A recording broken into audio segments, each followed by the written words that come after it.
Bismillahirrahmanirrahim. Assalamualaikum warahmatullahi wabarakatuh. Innal hamdalillah nahmaduhu wa nasta'inuhu wa nastaghfiruh wa na'udzu billahi min shururi anfusina wa sayyiati a'malina. Man yahdihillahu fala mudilla lahu wa man yudlil fala hadiya lahu. أشهد أن لا إله إلا الله وحده لا شريك له وأشهد أن محمدا عبده ورسوله لا نبي ولا رسول بعده اللهم صل وسلم وبارك على محمد ابن عبد الله وعلى آله وأصحابه ومواله قال الله تعالى في كتابه الكريم يا أيها الذين آمنوا كتب عليكم الصيام كما كتب على الذين من قبلكم لعلكم تتقون أما بعد اللهم إنا نسألك علما نافعا ورزقا طيبا وعملا متقبلا اللهم انفعنا بما علمتنا وعلمنا ما ينفعنا وزدنا علما. Kaum muslimin wal muslimat jamaah salat subuh yang semoga senantiasa dimuliakan dan diberkahi oleh Allah Subhanahu wa taala. Alhamdulillah, senantiasa kita bersyukur kehadirat Allah Subhanahu wa taala yang pada kesempatan hari ini Allah masih memberikan kepada kita kesehatan dan kenikmatan yang begitu banyak kepada kita semuanya, sehingga kita bisa mengisi di pagi yang kita berharap keberkahan dari Allah dengan ibadah dan juga kegiatan-kegiatan yang bermanfaat. Mudah-mudahan Allah Subhanahu wa taala senantiasa berikan istiqamah dan menerima amal ibadah kita. Amin ya rabbal alamin. Salawat dan salam kita haturkan pula kepada suri tauladan kita Nabi Agung Muhammad sallallahu alaihi wasallam beserta keluarga beliau, para sahabatnya juga umatnya sampai hari kiamat nanti. Kemudian kaum muslimin wal muslimat, bapak-bapak dan ibu-ibu, para jamaah sekalian yang semoga dimuliakan dan diberkahi oleh Allah Subhanahu wa taala. Di bulan Ramadan yang penuh berkah ini, tentulah setiap kita sebagai seorang muslim dan muslimah mengharapkan kesuksesan dalam hal ibadah dan amal soleh. Tidak ada seorang muslim dan muslimah pun dari kita yang berharap mengalami kerugian di bulan Ramadan ini. Bahkan Nabi SAW sudah mengancam, Rogima anfun, rogima anfun, rogima anfun. Celakalah seorang, celakalah seorang, celakalah seseorang. Yang mana beliau mengucapkan ini ketika di atas mimbar dengan mengatakan 3 hal yang menyebabkan kecelakaan seorang. Di antaranya yang pertama adalah seseorang yang masuk bulan Ramadan kemudian keluar dari Ramadan dalam keadaan belum diampuni oleh Allah Subhanahu wa taala. Nabi mendoakan dengan kerugian sebanyak 3 kali. Maka tidak ada seorang pun dari kita yang menginginkan kerugian pada bulan Ramadan ini, sebagaimana dalam urusan dunia kita juga tidak ada yang mau rugi. Para pedagang yang berdagang apalagi di bulan Ramadan, dagang takjil jelang iftar, maka tidak ada, apabila kita tanyakan para pedagang itu mau untung atau rugi, niscaya semua akan menjawab mau untung, tidak mau rugi dalam hal perdagangan. Yang jadi karyawan juga demikian, pegawai, tidak ada yang mau hanya stagnan di satu posisi, inginnya dia naik karirnya, sukses. Demikian pula dalam urusan dunia yang lainnya, pernikahan inginnya sukses, pendidikan sukses, pekerjaan sukses. Maka dalam hal akhirat, dalam hal agama juga demikian. Kita tentunya berharap di bulan Ramadan ini mengalami kesuksesan, mendapatkan kesuksesan dan keberuntungan. Yang terbesar di antaranya adalah menggapai ampunan dari Allah Subhanahu wa taala. Segala pintu ampunan sudah Allah buka, sebagaimana Allah bukakan seluruh pintu surga di bulan Ramadan ini. Ya. Kemudian setiap malam datang penyeru, ya baghiyal khair aqbil. Wahai para pencari kebaikan, di bulan Ramadan ini aqbil, marilah kemari. Isilah bulan ini dengan segala kebaikan. Fa innal jannata tuftahu abwabuha, karena sungguhnya surga dibuka pintunya. Seluruh pintu-pintunya dibuka. Potensi untuk melakukan amal soleh sangat mudah di bulan Ramadan ini. Maka wajar, sangat merugi sampai Nabi mendoakan sebanyak 3 kali bagi orang yang tidak bisa memanfaatkan bulan Ramadan ini dengan sebaik-baiknya. Dia mengisi Ramadan ini sama seperti hari-hari biasa. Hari-hari biasa tidak ke masjid, ya Ramadan tidak ke masjid. Hari-hari biasa tidak baca Quran, ya Ramadan tidak baca Quran. Hari-hari biasa tidak sholat malam, Ramadan ya tidak sholat malam. Hari-hari biasa tidak mau sedekah, Ramadan tidak mau sedekah. Di hari-hari biasa dia tidak peduli sama orang, tidak mau menolong orang, tidak mau memberi makan, tidak peduli dengan tetangganya. Di bulan Ramadan ya sama. Di hari-hari biasa dia sibuk hanya main, mencari uang, kemudian hura-hura, foya-foya, tidak menggunakan uang yang dia cari untuk ibadah. Ya di bulan Ramadan juga sama demikian. Maka merugi. Maka jadilah kita orang yang sukses di bulan yang penuh keberkahan ini. Karena tidak setiap orang diberikan kesempatan bisa berjumpa dengan bulan Ramadan yang mulia ini. Maka bulan Ramadan ini kekhususan. Kita umat Islam Allah berikan bulan Ramadan 1 bulan dalam setahun. Yang ini kekhususan hanya pada umat Islam. Tidak ada pada umat-umat sebelumnya. Kalau ibadah puasa, umat-umat sebelumnya Allah wajibkan juga. Sebagaimana ayat di awal tadi kita sampaikan, ya ayyuhalladzina amanu kutiba alaikumusiyam kama kutiba alal ladzina min qablikum. Wahai orang-orang yang beriman, diwajibkan atas kalian berpuasa sebagaimana dahulu umat-umat terdahulu juga wajib berpuasa. Tetapi tidak mesti di bulan Ramadan. Sebagaimana riwayat menyebutkan bahwa awal-awal Islam datang di Madinah, syariat puasa yang diwajibkan pertama kali adalah puasa Asyura, yaitu puasa pada tanggal 10 Muharram. Hanya 1 hari saja dulu, awal-awal ketika syariat masih turun, di zaman Nabi dan para sahabatnya di Madinah.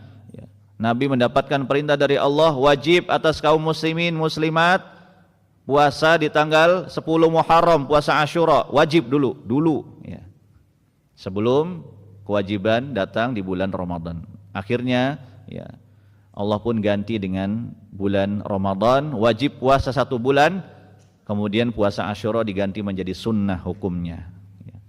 Maka bulan Ramadan ini adalah tamu yang istimewa yang Allah berikan kepada umat ini.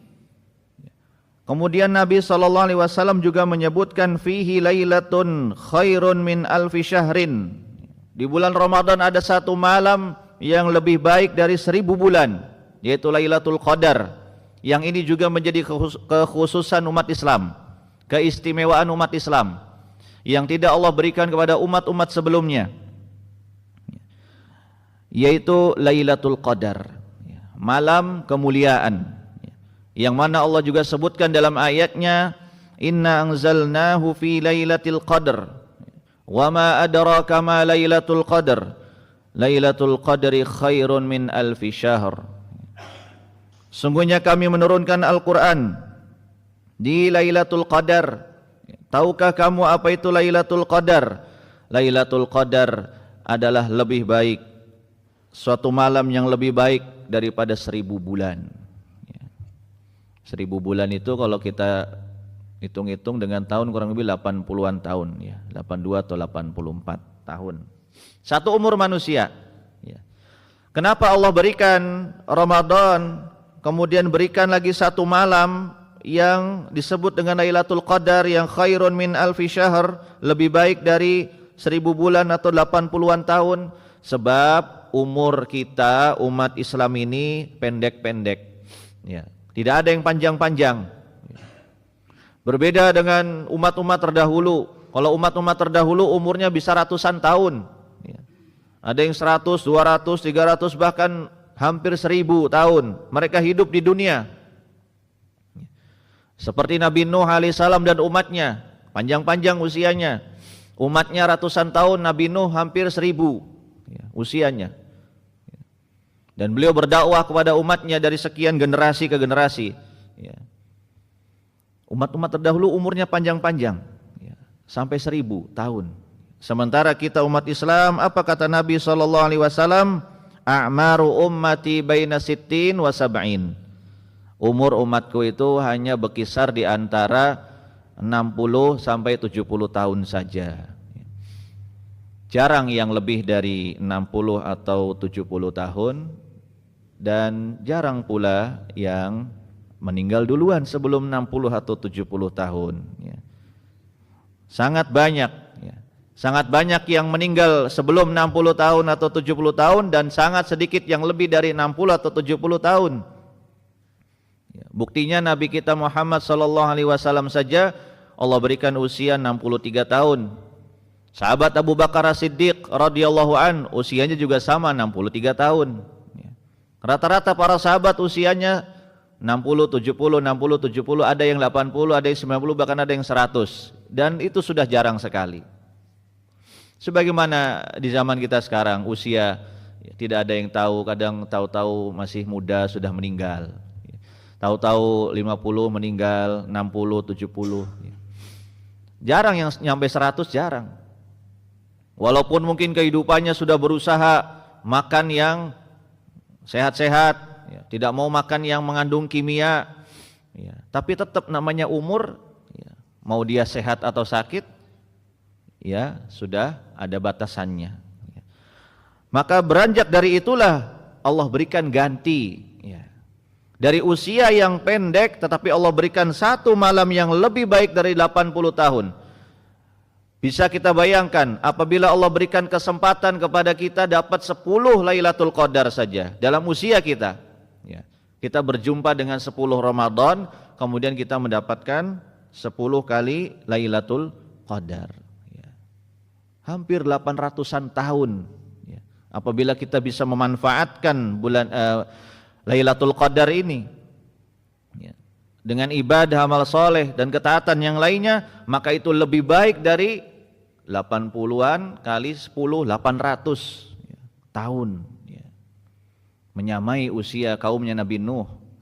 Bagaimana lagi kalau 11, 12, 20, 30 Ramadan dalam usia kita berjumpa dengan Lailatul Qadar, kemudian kita isi dengan salat malam, baca Quran, sedekah, zikir, berbakti kepada orang tua, dan segala kebajikan kita berusaha isi di malam Lailatul Qadar, maka lebih baik daripada 1000 bulan. Kenikmatan yang luar biasa dan keistimewaan yang luar biasa tidak Allah berikan kepada umat-umat sebelumnya. Maka Allah sungguh maha adil dan maha penyayang kepada kita semuanya. Tinggal tugas kita bisa memanfaatkan atau tidak. Sudah Allah berikan satu malam yang lebih baik dari 1000 bulan.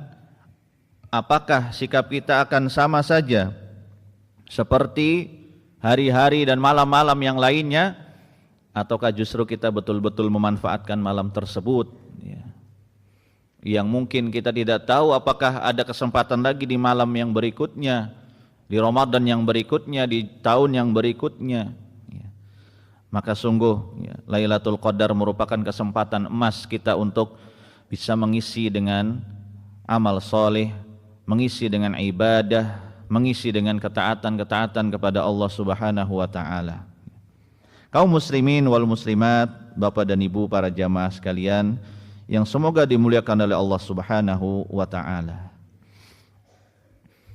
Pada bulan Ramadan yang berkah ini juga Allah Subhanahu wa taala membentangkan ampunannya yang begitu luas, sehingga ada banyak amalan-amalan yang ganjarannya adalah ampunan dari Allah Subhanahu wa taala. Di antaranya adalah puasa yang menjadi syiar terbesar di bulan Ramadan ini, yaitu ibadah puasa. Maka kata para ulama termasuk dosa yang sangat besar ada orang masuk Ramadan tidak puasa tanpa uzur. Tidak puasa tanpa uzur. Kalau ada uzur boleh, sakit yang menyebabkan sulit berpuasa silakan, boleh nggak puasa, nanti diqadha. Musafir, perjalanan jauh berat, dalam perjalanan silakan, boleh nggak puasa, nanti diqadha. Ibu hamil dan menyusui berat, silakan, nggak boleh puasa, nanti tinggal diqadha atau bayar fidyah. Wanita yang sedang halangan haid dan nifas, boleh tidak puasa, bahkan harus tidak puasa, nanti diqadha di hari yang lain. Ada uzur boleh. Tapi kita-kita yang tidak punya uzur, laki-laki sehat, bukan musafir, kemudian kita laki-laki misalkan juga bukan perempuan. Kalau perempuan mungkin punya haid dan nifas, datang bulan. Kalau kita laki-laki nggak punya datang bulan. Sekarang ada laki-laki musafir bukan, sakit bukan, datang bulan juga enggak, tidak puasa, sengaja tidak puasa di siang hari bulan Ramadan, maka ini termasuk dosa yang paling besar. Maka harus waspada. Maka Rasulullah SAW bersabda tentang puasa. Kata beliau, "Man shoma Ramadhana imanan wa ihtisaban, ghufira lahu ma taqaddama min dzambih." Barang siapa yang berpuasa di bulan Ramadan yang dilandasi dengan keimanan dan ihtisab, mengharap pahala hanya dari Allah, akan diampuni dosa-dosanya yang telah lalu. Maka apabila kita memperhatikan hadis ini, Nabi SAW mensyaratkan puasa Ramadan yang akan mendapatkan ganjaran ampunan adalah dengan dua hal. Yang pertama dengan imanan, yang kedua dengan ihtisaban. Apa maksudnya imanan? Kita puasa dengan dasar iman adalah kita sadar sesadar-sadarnya dan paham sepenuhnya bahwa puasa ini perintah dari Allah, kita imani. Banyak ayat, banyak hadis, dan sering kita dengar tentang kewajiban, landasan kewajiban puasa di bulan Ramadan ini. Maka kita imani ini perintah dari Allah, sehingga puasanya bukan sekedar ikut-ikutan. Tetangganya puasa, temannya puasa, orang tuanya puasa, anaknya puasa, lalu ikut-ikutan puasa. Tetapi kita puasa berdasarkan iman. Betul-betul ini perintah dari Allah, betul-betul ini adalah syariat dari Allah, puasa di bulan Ramadan. Kemudian juga termasuk imanan adalah kita menjalankan puasa ini dengan betul-betul menjadikan puasa ini sebagai iman dalam diri kita, perisai, membentengi diri kita, sehingga puasanya tidak dirusak dengan hal-hal yang bisa merusak puasa. Kemudian syarat yang kedua adalah ihtisaban, mengharap balasan hanya dari Allah. Berarti ini menguji keikhlasan kita. Puasanya mengharapkan ganjaran hanya dari Allah, atau hanya sekedar ingin pamer, atau hanya sekedar ingin ikut-ikutan, atau hanya sekedar ingin dikenal orang bahwa dia berpuasa sebagaimana yang lain. Maka ihtisaban itu mengharap ganjaran dari Allah.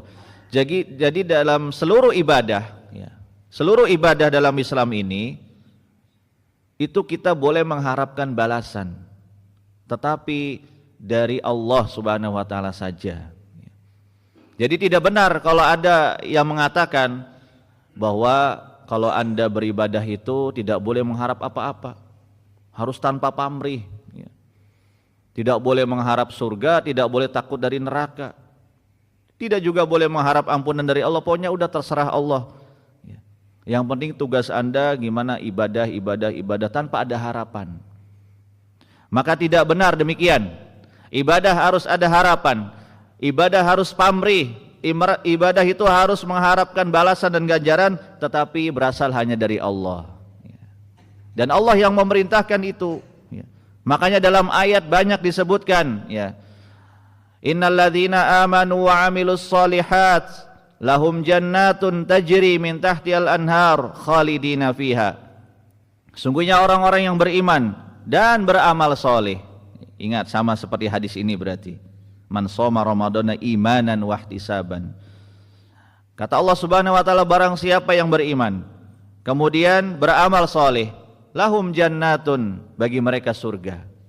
Berarti orang-orang yang beriman, orang-orang yang beramal soleh, harapan mereka surga dari Allah Subhanahu wa taala.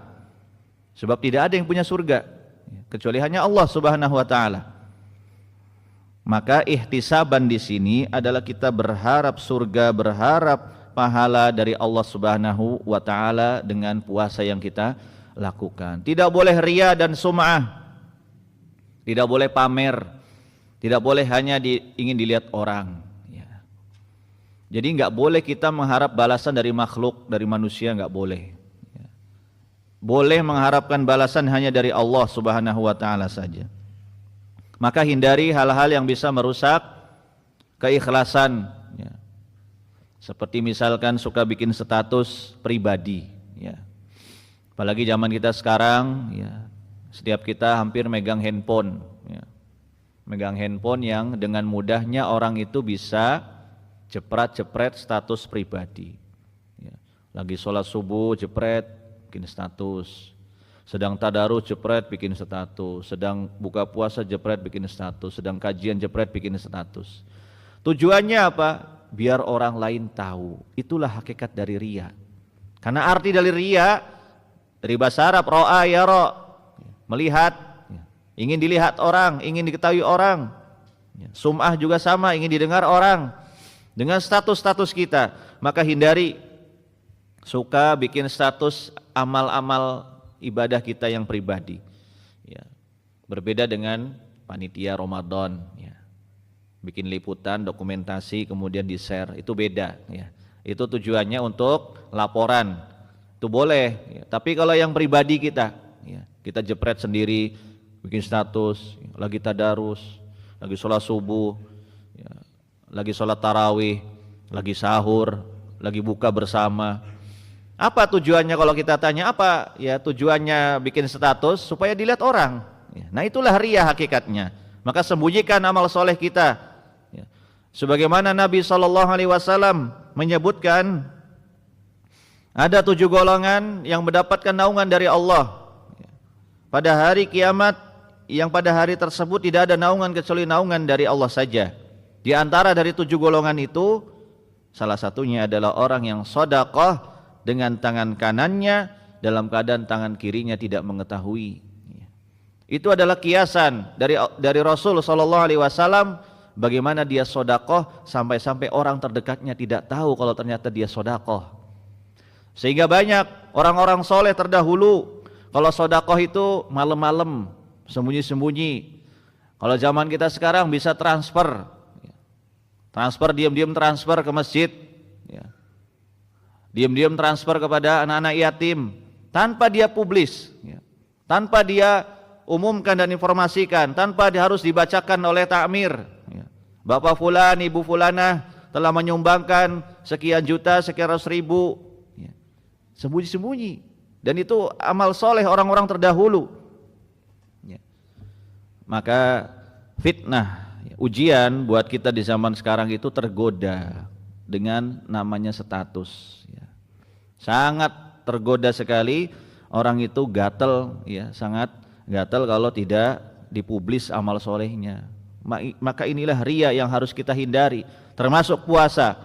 Puasa mengajarkan kepada kita keikhlasan, ya.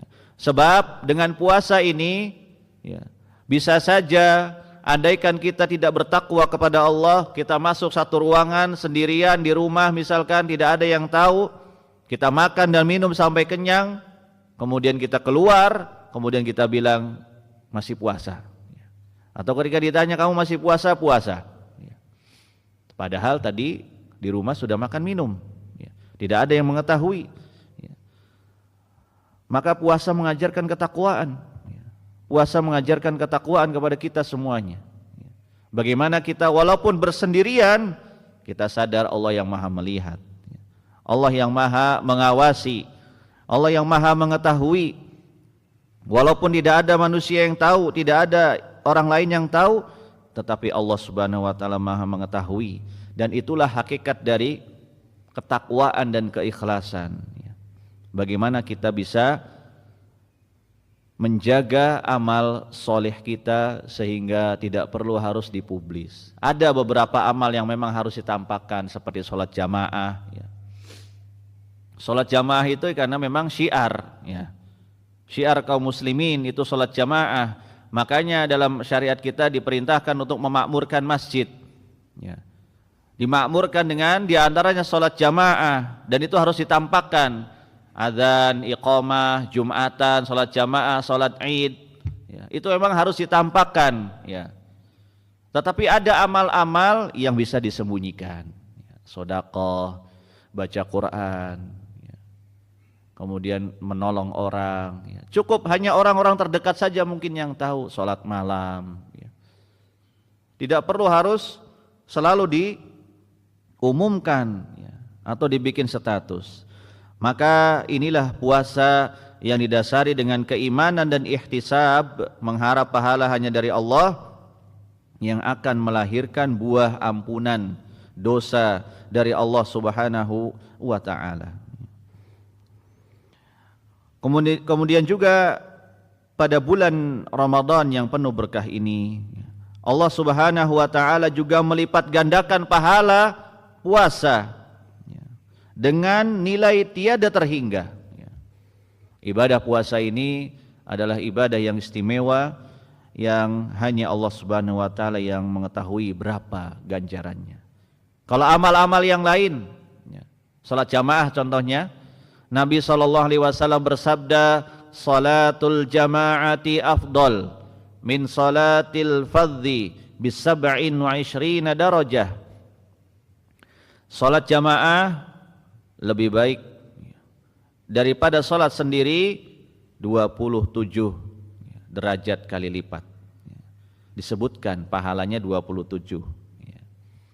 Kemudian membaca Al-Quran, Nabi SAW juga bersabda, barang siapa yang membaca satu huruf dari Al-Quran, maka baginya 10 kebaikan.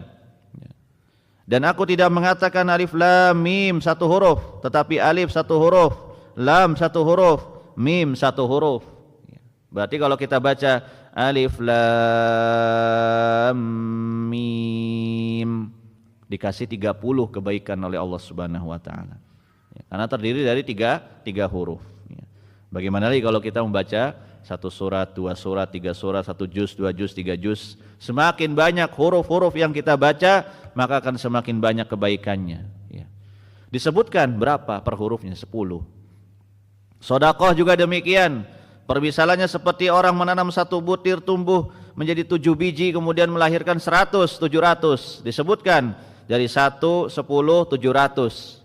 Pahala sedekah. Tetapi khusus puasa Allah tidak sebutkan. Apa kata Nabi SAW? Kullu amali ibni Adam yudha'af. Setiap amal manusia itu dilipat gandakan ganjarannya. Al-hasanatu bi'ashri amthaliha ila 700 dhi'fin. Dimulai dari 10 kali lipat sampai dengan 700 kali lipat. Kemudian qala Allah Ta'ala berfirman, illa shaum, kecuali puasa. Fa innahu li, karena sungguhnya puasa itu adalah milikku. Wa ana ajzi bih, dan aku yang akan membalasnya. Maka khusus puasa Allah Subhanahu wa taala yang akan membalasnya langsung. Berbeda dengan amal-amal yang lain. Allah sebutkan berapa? 10, 20, 30, 100, 200, 300 sampai 700. Tetapi khusus puasa langsung Allah Subhanahu wa taala yang akan membalasnya. Sehingga kata para ulama, amalan yang tidak disebutkan berapa ganjarannya menunjukkan ganjaran yang sangat-sangat besar. Sesuai dengan kadar kualitas puasa seorang. Semakin baik, semakin bagus kualitas puasanya, maka akan semakin besar ganjarannya. Dan ganjaran puasa juga menjadi sebuah kado spesial. Nanti pada hari kiamat seseorang akan merasa takjub ketika Allah Subhanahu wa taala membuka amal-amal puasanya, Allah berikan ganjaran yang sangat-sangat besar. Fa innahu li wa ana ajzi bih. Sebab puasa itu adalah milik Allah dan aku sendiri yang akan membalasnya. Sehingga ini keistimewaan dari pahala puasa Allah lipat gandakan dengan nilai yang tiada terhingga. Oleh karena itulah kemuliaan dan keistimewaan bulan Ramadan yang penuh berkah ini hendaklah bagi setiap muslim dan muslimah untuk menjadi hamba-hamba yang cerdas dalam memanfaatkan kesempatan yang mulia ini untuk mengumpulkan pundi-pundi pahala serta berlomba-lomba memperbanyak bekal menghadap Allah Subhanahu wa taala. Banyak orang tidak peduli, bahkan cenderung cuek dengan kedatangan bulan Ramadan. Mereka menyia-nyiakan kesempatan sehingga mereka menjadi orang-orang yang merugi, sehingga tidak ada yang mereka dapatkan dari bulan Ramadan selain hanya lapar dan haus saja. Ini sebuah kerugian juga. Sudah tidak dapat ampunan dari Allah, kemudian tidak dapat Lailatul Qadar yang setara dengan satu usia manusia, sudah sama bonusnya karena 80-an tahun. Ditambah lagi tidak dapat apa-apa kecuali hanya lapar dan haus. Karena bisa jadi ada orang itu cuman puasa formalitas saja, karena nggak enak sama tetangganya, nggak enak sama bosnya, nggak enak sama temennya. Ketika ditanya puasa, sudah puasa, tapi hanya sekedar formalitas puasanya, sehingga apa yang dia dapatkan hanya lapar dan haus saja. Rasulullah sallallahu alaihi wasallam bersabda, "Rubba sha'imin hadduhu min siyamihi al-ju' wal 'atshu." Betapa banyak orang yang berpuasa namun tidak mendapatkan sedikit pun dari pahala puasa selain dari lapar dan haus saja. Sebuah kerugian. Sudah tidak dapat pahala, tidak dapat ampunan, hanya dapat lapar dan haus saja. Maka puasa itu bukan sekedar formalitas, tidak makan, tidak minum. Tetapi puasa itu bagaimana seluruh anggota tubuh kita juga ikut berpuasa. Berusaha mempuasakan seluruh anggota tubuh ini.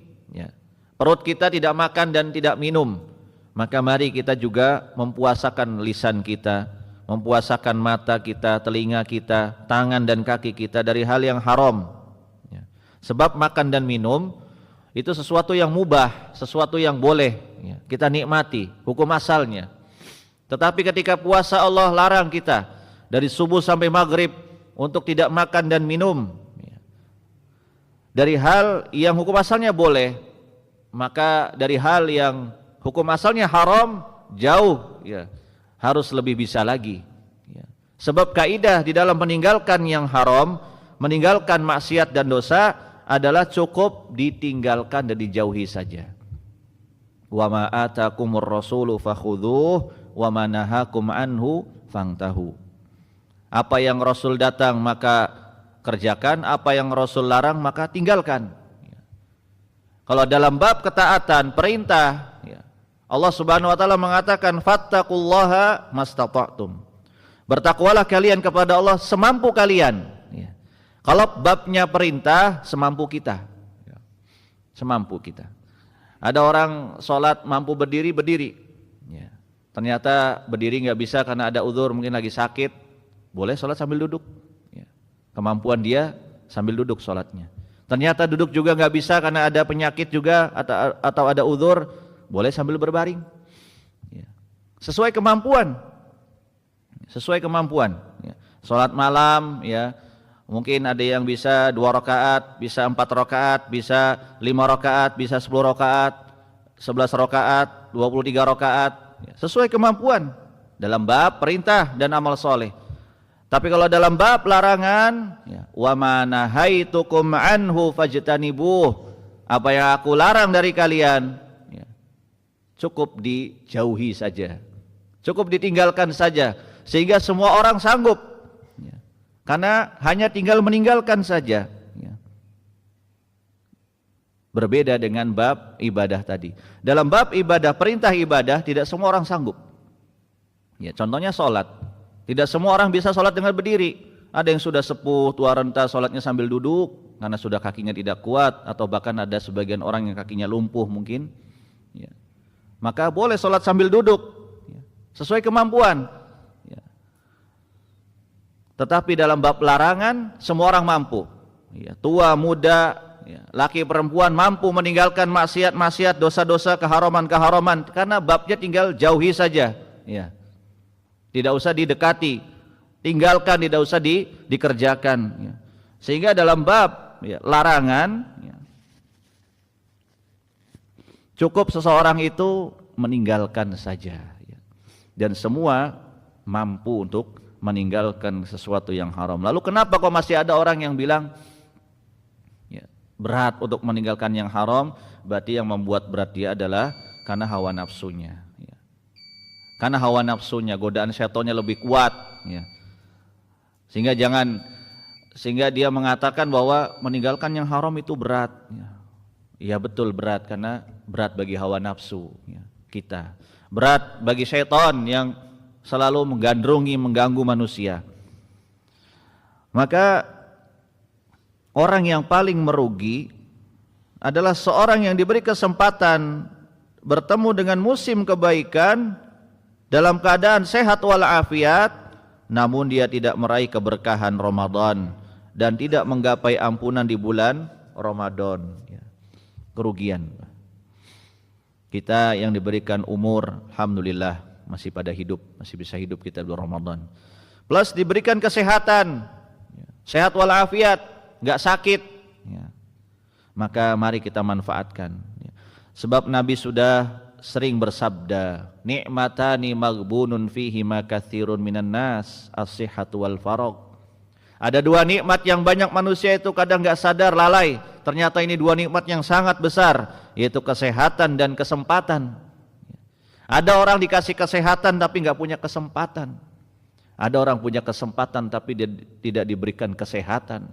Bahkan ada manusia yang tidak sehat dan tidak sempat, ya, untuk memanfaatkan Ramadan, ya. Maka mari kita yang Allah berikan hidayah dan taufik bimbingannya, sehingga kita bisa menyadari dan mengisi waktu dan kesempatan yang mulia ini dengan amal soleh, ya. Orang-orang yang memahami keutamaan dan kemuliaan bulan Ramadan, ya, seperti Rasulullah Sallallahu Alaihi Wasallam, para sahabatnya, para ulama serta orang-orang yang mengikuti jejak mereka, ya, maka mereka sangat bersemangat untuk memanfaatkan kesempatan yang baik ini secara maksimal, ya, dengan melakukan segala bentuk kebaikan dan amal soleh dengan potensi yang Allah berikan kepada kita, ya. Fasilitas yang Allah berikan kepada kita, Allah berikan kita mata sehingga kita bisa melihat ayat-ayat Allah dalam Al-Quran. Allah berikan kepada lisan kita, kepada kita lisan yang sempurna. Mulut kita alhamdulillah, ya, masih bisa berbicara dengan lancar, sehingga kita bisa gunakan untuk membaca ayat-ayat Allah, membaca zikir, membaca doa. Allah masih berikan kepada kita tangan dan kaki, sehingga kita bisa melangkah ke masjid, kita bisa bersedekah, kita bisa bantu orang, kita bisa terlibat dalam kegiatan-kegiatan yang bermanfaat. Ini adalah potensi-potensi fasilitas dari Allah yang Allah berikan kepada kita. Hendaklah kita bayangkan dan pikirkan bagaimana orang-orang yang tidak Allah berikan fasilitas seperti kita. Ada yang Allah uji matanya dengan kebutaan, ada yang Allah uji tangannya buntung, kakinya lumpuh, badannya sakit, ya, stroke, tidak bisa apa-apa, kaku. Untuk jalan ke masjid saja susah, ya. Untuk mengucapkan ayat-ayat Al-Quran saja mulutnya sampai pela-pelo, ya, kaku, tidak bisa membaca. Maka kita yang Allah berikan, ya, potensi dan fasilitas yang masih lengkap, ya, mari kita manfaatkan, ya. Jangan kita sia-siakan. Mata kita untuk ibadah, telinga kita untuk ibadah, mulut kita untuk ibadah, tangan kaki kita untuk ibadah. Sehingga orang-orang yang Allah berikan fasilitas-fasilitas ibadah untuk melakukan kebaikan-kebaikan menjadi orang-orang yang beruntung, menjadi orang-orang yang bersyukur kepada Allah Subhanahu wa Ta'ala. Kemudian kaum muslimin wal muslimat, bapak dan ibu para jamaah sekalian semua dimuliakan Allah Subhanahu wa Ta'ala. Orang yang beruntung di bulan Ramadan yang penuh berkah ini, mereka adalah orang-orang yang memahami bagaimana hakikat kehidupan, tidak terlena dengan fata morgana keindahan dunia. Mereka mengejar kesenangan hidup yang abadi, yaitu surga Allah Subhanahu wa Ta'ala. Mereka menjadikan dunia ini sebagai wasilah, perantara, bukan tujuan. Sehingga orang Islam memahami hakikat dunia ini sebagai wasilah, bukan tujuan. Sehingga kalau memahami dunia ini sebagai wasilah, sebagai sarana saja, maka dia tetap mencari dunia, tetap mencari uang, tetap mencari kekayaan, tapi dia gunakan untuk mengejar akhirat. Ini bedanya. Bedanya kaum muslimin dengan selain kaum muslimin, bedanya orang Islam dengan orang kafir. Orang Islam cari dunia untuk akhirat, orang kafir cari dunia untuk dunia. Karena tujuannya beda. Makanya di antara pepatah yang menjadi motto seorang muslim adalah makan untuk hidup, bukan hidup untuk makan. Jangan dibalik. Kalau kita makan, bahkan Allah memerintah kita untuk makan, supaya sehat, sehingga kuat ibadah, sehingga makan untuk hidup. Artinya apa? Carilah dunia untuk kehidupan akhirat. Silakan kita cari uang, cari kekayaan boleh, tapi jangan sampai lalai dengan kewajiban.